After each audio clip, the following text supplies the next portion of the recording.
इस वीडियो में आपको करीना कपूर नशे में टल्ली दिख रही होगी। नशे में इतनी ज्यादा चूर कि उसे होश ही नहीं कि वो क्या कर रही है और कितने सारे मीडिया वाले उसकी तरफ कैमरे लगाए हुए हैं। ये इतने ज्यादा बदनाम हो चुके हैं कि इन्हें किसी बात का कोई फर्क नहीं पड़ता। ये वीडियो मैं आपको क्यों दिखा रहा हूं, ये तो आपको आगे इस वीडियो को देखने के बाद पता चलेगा, क्योंकि सैफ अली खान पर जो चाकू से हमला हुआ है वो इससे कनेक्ट करता है। सैफ अली खान की बीवी करीना कपूर खान ने भी जिस दिन सैफ अली खान पर हमला हुआ था उस दिन एक फोटो पोस्ट किया था जिसमें शराब के यानी कि वाइन के गिलास दिख रहे थे और कुछ पार्टी का माहौल दिख रहा था। अब करीना कपूर ने उस फोटो को क्यों पोस्ट किया और क्यों तुरंत डिलीट कर दिया जब लोगों ने कई सारे सवाल उठाने शुरू कर दिए। इसके पीछे भी कई सारे क्वेश्चन फिर से खड़े हो जाते हैं और उंगली उठा देते हैं करीना कपूर की तरफ। क्या करीना कपूर ने ही सैफ अली खान के साथ में 16 जनवरी की रात में झगड़ा किया था? क्या सैफ अली खान को चाकू जिसने मारा क्या वो करीना कपूर खान थी? कई सारे सवाल खड़े हो जाते हैं जब सैफ अली खान और करीना कपूर के बयान एक दूसरे से मैच नहीं होते। जब सैफ अली खान खुद अपने छोटे बच्चे के साथ में लीलावती हॉस्पिटल जाते हैं घायल हालत में, जब ये सारे सवाल आ जाते हैं कि जब सैफ अली खान बयान देता है कि मेरे साथ में मेरा दोस्त मुझे हॉस्पिटल लेकर गया था और बाद में यह पता चलता है कि वो सैफ अली खान का दोस्त नहीं बल्कि सैफ अली खान का मैनेजर है। अब कहां से शुरू करें और कहां खत्म, इस कहानी का कोई अंत नहीं दिख रहा बल्कि खिंचती जा रही है। वो क्यों? वो इसलिए क्योंकि यहां पर किसी ना किसी को बचाने की कोशिश की जा रही है और इसके पीछे बहुत बड़ी साजिश और बहुत बड़े प्लान की भी बू आ रही है। सबसे पहले आप इस वीडियो क्लिप को देखिए। इस वीडियो क्लिप में आपको एक शख्स दिख रहा होगा 1:38 के आसपास, जब वो अपने मुंह को कपड़े से ढककर और नंगे पैर ऊपर की तरफ जा रहा है और यहां ना तो वो किस तरह की हरकत दिखाता है ना अलग तरीके से दिखता है और वो आराम से ऊपर जाता है, यानी कि 1:38 पर वो ऊपर जाता है और 2:34 पर वो वापस फिर नीचे आता है। जब वो ऊपर जाता है तो उसके पास में नंगे पैर होते हैं और मुंह पर कपड़ा ढका हुआ होता है और जब वो नीचे आता है 2:34 यानी कि 1 घंटे के आसपास बिताने के बाद में, तो उसके पास जूते होते हैं और उसका मुंह ढका हुआ नहीं होता और वो आराम से अपनी चाल से नीचे उतरकर आता है। अब आप खुद ही सोचिएगा कि एक ऐसा हमलावर जो सैफ अली खान को चाकू मार देता है, जिसकी बहुत देर तक मुठभेड़ सैफ अली खान और उसके घर में जो रहते हैं उनके साथ में होती है, क्या वो शख्स इतने आराम से दबे पैर और अपने मुंह को बिना ढके वो इतने आराम से निकलेगा, वो भी जूते पहनकर? क्या ये सवाल खड़े नहीं होते? अब दूसरी बात यह है कि इस इंसान को जो कैमरे के अंदर दिख रहा है, ये पूरे तरीके से कोई भी सबूत सामने नहीं रख रहा कि इसने कोई हमला किया था। अब बात आती है आगे की तरफ। अगर नैनी के बयान को, पुलिस को दिया गया बयान है, उसको देखा जाए तो पूरे तरीके से झूठ निकलता है। और सबसे बड़ी बात यह है कि जब सैफ अली खान ठीक होकर घर आते हैं तो उस वक्त वो कहते हैं कि सैफ अली खान की करीना कपूर घर पर ही थी, लेकिन उससे पहले नैनी हो या फिर उसके अलावा कई और भी लोग, उन्होंने ये कहा कि करीना कपूर घर पर नहीं थी।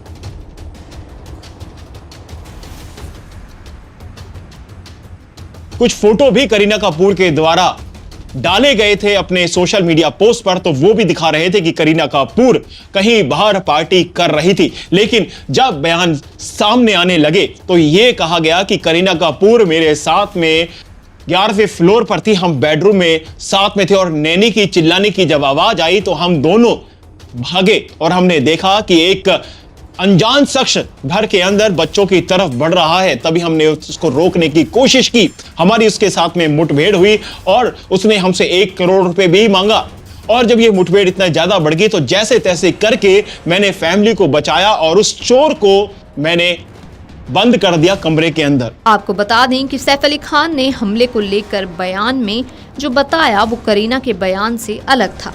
सैफ अली खान ने कहा कि वो 11वीं मंजिल पर थे। 15-16 जनवरी की रात नैनी की आवाज आई जिसे सुनकर वे और उनकी पत्नी करीना कपूर खान जहांगीर बेटे के कमरे में गए, जबकि करीना ने कहा कि सिर्फ सैफ ही बेटे के कमरे में गए थे। अब सबसे बड़ी बात यह है कि क्या उस चोर के पास में कोई तांत्रिक विद्या थी? क्या उसके पास में ऐसी शक्तियां थी कि वो अपनी शक्तियों को तंत्र मंत्र के जरिए गेट को, कुंडी को खोल देता है और वहां से भाग जाता है?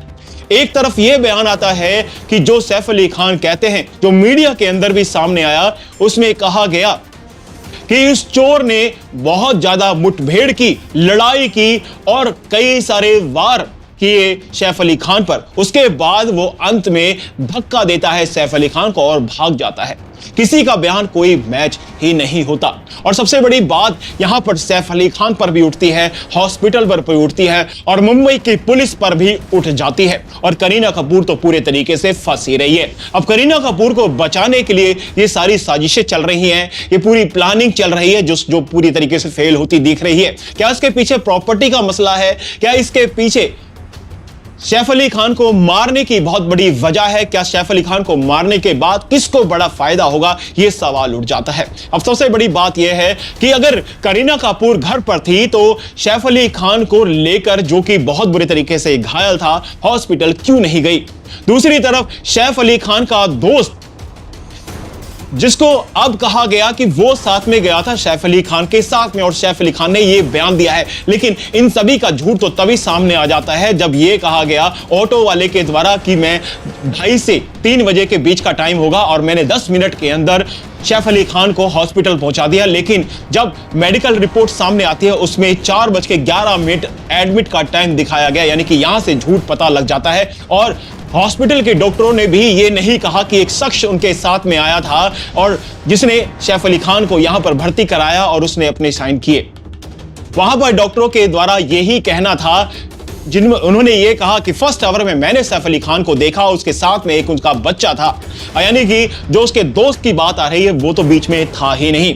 यानी कि जो हमला हुआ था वो 1:30 से 2 बजे के बीच में हुआ था और 1:30 से 2 बजे, यार मैं कहता हूं कि 2:30 बजे के बीच में भी हुआ हो, 1:30 से 2:30, क्योंकि 1:38 पर वो घुसा था। वो अगर टाइम लगाकर आराम से भी घर में घुसता है तो वो समझ लीजिए कि 2 बजे के अंदर वो घर में घुस जाता है। और घर में घुसने के बाद में जो शख्स सीसीटीवी में दिख रहा है वो हमला भी कर देता है। हमला करने के बाद में वो आराम से सीढ़ियों से उतरता है कि भाई मैं आराम से उतरूंगा, टेंशन कोई नहीं है, क्योंकि जो सिक्योरिटी गार्ड है वो भी अपना है, वो भी सोया हुआ है, वो टेंशन नहीं है और मैं उस रास्ते से जाऊंगा जहां सीसीटीवी है ही नहीं। यानी कि इस चोर को पहले ही पता था कि कहां सीसीटीवी है, कहां नहीं, कहां पर जो गार्ड का सोने का टाइम है वो क्या है। वो आराम से नीचे उतरा और नीचे, यानी कि अगर 2:34 वो वहां से उतरता है तो कोई हल्ला गुल्ला नहीं होता, ना कोई किसी पुलिस वाले को करीना कपूर के द्वारा, सैफ अली खान के द्वारा या सैफ अली खान के घर में जो नौकर थे, जो नैनी थे, उनके द्वारा किसी को भी फोन नहीं किया जाता, इत्तला नहीं किया जाता कि हमारे घर में चोर घुसा है और उसने हमला कर दिया, सैफ अली खान को मार दिया है और उसको चाकू लगा है। कोई भी इस तरह की रिपोर्ट नहीं की जाती। और तो और जो सिक्योरिटी गार्ड है उसको तक नहीं पता चलता। कमाल की बात है, कैमरे को बंद बताया जाता है और जो कैमरे की रिकॉर्डिंग आई है वो 6th फ्लोर की है, जो कि एक प्राइवेट कैमरे की है। यानी कि आप समझ सकते हैं कि सैफ अली खान, जिसके घर के डोर भी एकदम ज्यादा मतलब हाई टेक्नोलॉजी से लैस हैं, उस घर में सीसीटीवी कैमराज नहीं है। कमाल की बात है। वो उस घर जो एक बहुत बड़े पटौदी के नवाब का है, खानदान के नवाब का, उस घर में मतलब सिक्योरिटी का कोई भी आना जाना नहीं है। कोई एक बड़ा अभिनेता जिसके घर में करीना कपूर जो बड़ी हीरोइन है, अभिनेता आप जो सैफ अली खान है बहुत बड़े हैं, जिनके घर में बच्चे हैं, उनके घर की कोई सिक्योरिटी नहीं है। बहुत बड़े सवाल उठ जाते हैं। और दूसरी तरफ सवाल उठ जाता है इंश्योरेंस कंपनी पर, यानी कि जो मेडिकल रिपोर्ट बता रही है उसको आपको देखते चलें तो इतनी खास चोटें नहीं आई थी सैफ अली खान को। उसके बाद भी 28 लाख का इंश्योरेंस क्लेम किया गया। अगर ये 28 लाख का जो क्लेम किया गया इंश्योरेंस की राशि है, क्या वो पूरी की पूरी 28 लाख इस पूरे ऑपरेशन के अंदर लग गई? क्या इतने बड़े घाव थे, क्या इतना बड़ा ऑपरेशन हुआ था कि 28 लाख पूरे यहां पर लग जाते हैं? क्या ये छोटी मोटी खरोचों के लिए या फिर दो घाव थोड़े से हल्के से भी गहरे हो गए, क्या उसके लिए 28 लाख? ऐसा कौन सा ट्रीटमेंट दिया जा रहा था लीलावती हॉस्पिटल के अंदर? यहां पर अब बात उठ जाती है इंश्योरेंस कंपनी पर भी और दूसरी उठ जाती है हॉस्पिटल के ऊपर भी। क्या हॉस्पिटल झूठ बोल रहा है? क्या डॉक्टर झूठ बोल रहे हैं? कौन है सच्चा और कौन झूठा?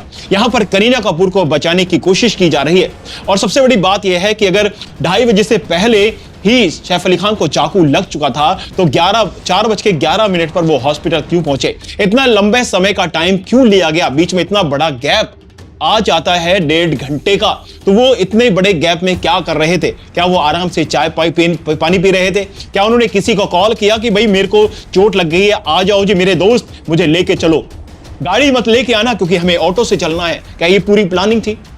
बहुत सारे सवाल अभी भी खड़े हो जाते हैं और यहां पर मुंबई पुलिस पर भी सवाल उठ जाता है। ये वही मुंबई पुलिस है जिसने अपनी छवि को सुशांत सिंह राजपूत केस में बहुत ज्यादा खराब कर लिया था और अब यहां पर फिर से खराब करती हुई नजर आ रही है। ये वही मुंबई पुलिस है जिस पर हमारे देश को बहुत ज्यादा गर्व है और ये कहा जाता है कि मुंबई पुलिस जैसी कोई पुलिस नहीं है, ये मिनटों में पूरे तरीके से केस को सॉल्व कर देती है। इन्होंने ही अंडरवर्ल्ड डॉन को यहां से भगा डाला था। यहां पर जो गैंगवार था, माफियावार था, वो पूरे तरीके से मुंबई पुलिस ने खत्म कर दिया। क्या यहां पर मुंबई पुलिस पूरे तरीके से फेल हो जाती है, वो भी छोटे केस में? जिसको भी इसने गिरफ्तार किया मुंबई पुलिस ने, वो किसी तरीके से इस केस में इन्वॉल्व ही नहीं था। यहां पर जिसको भी गिरफ्तार किया जाता है उसको बाद में छोड़ा जाता है। यहां पर जिस चेहरे को पकड़ा जाता है वो चेहरा बिल्कुल भी नहीं मिलता सीसीटीवी कैमरे के अंदर जिस शख्स को देखा जाता है। क्या अब मुंबई पुलिस पर सवाल यह उठता है कि मुंबई पुलिस के पास में ऐसा कौन सा आधार था, ऐसे कौन से सबूत थे जिस बिना पर उन्होंने इन शख्स को गिरफ्तार किया और उनसे पूछताछ की? बाद में इनका कोई भी लिंक इस केस से नहीं मिला। अब शरफुल मोहम्मद को गिरफ्तार कर लिया जाता है और शरफुल को अभी 5 दिन की कस्टडी में डाल दिया जाता है। मुंबई पुलिस उससे पूछताछ कर रही है, लेकिन शरीफुल के जो पिताजी हैं वो ये कहते हैं कि जो सीसीटीवी कैमरे के अंदर दिख रहा है वो तो मेरे बेटे से मैच ही नहीं होता और मेरा बेटा ऐसा कर ही नहीं सकता। यानी कि सारी की सारी जगह पर मुंबई पुलिस फेल होती नजर आ रही है। अभी कस्टडी में शरफुल चल रहा है।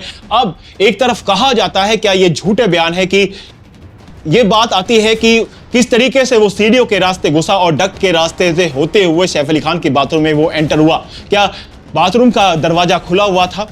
क्या बाथरूम के दरवाजे से वो खोलकर बाहर आया? क्या इतनी भी सिक्योरिटी वहां पर नहीं है? क्या आराम से दरवाजों को बंद कर दिया था? कोई वहां पर लॉक नहीं होता? क्या बहुत आसानी से सैफ अली खान के घर में घुसा जा सकता है? क्यों?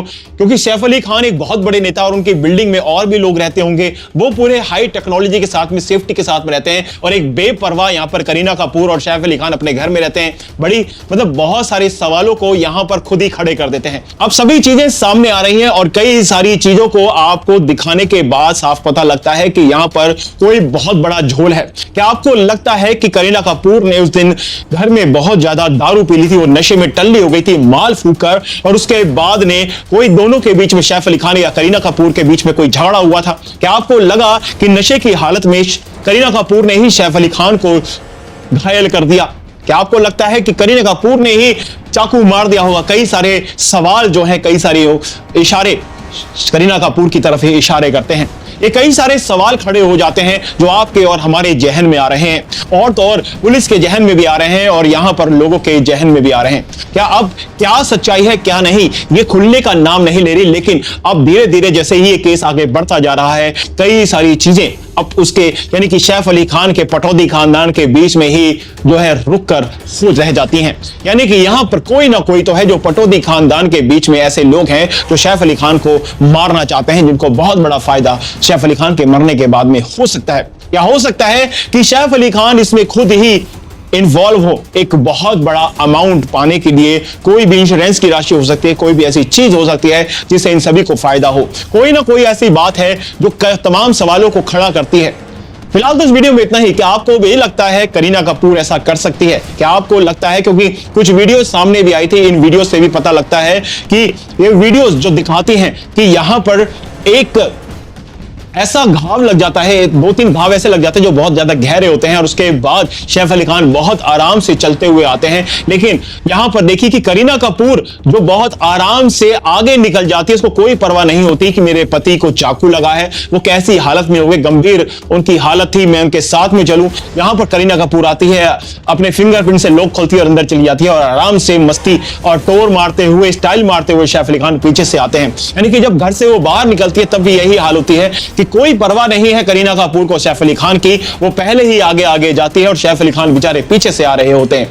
अब कोई ना कोई इसमें झोल तो लगता है कि आपको भी लग रहा है इन चीजों से कि इनके बीच में कोई ना कोई तो पंगा चल रहा है, कोई ना कोई झगड़ा तो चल रहा है, क्योंकि एक शख्स जो कि करीना कपूर का पति है, जिसको इतने गहरे घाव लग जाते हैं और उनके साथ में सैफ अली खान सैफ अली खान के साथ में करीना कपूर जाती नहीं है। जब वो हॉस्पिटल से डिस्चार्ज होते हैं तब करीना कपूर उनको लेने नहीं जाती, कोई भी सदस्य परिवार का लेने नहीं जाते, बल्कि खुद सैफ अली खान मुंह उठाकर घर में आ जाते हैं कि भाई मैं आ गया हूं और मैं ठीक ठाक हूं, कोई टेंशन नहीं है। यानी कि यहां पर कई सारे सवाल घर पर ही खड़े हो जाते हैं। जो भी सच होगा हम आपके सामने ऐसे ही रखते रहेंगे। फिलहाल इस वीडियो में इतना ही, मिलते हैं अगली वीडियो में कई सारी और खबरों और जानकारी के साथ में। तब तक के लिए जय हिंद, जय भारत।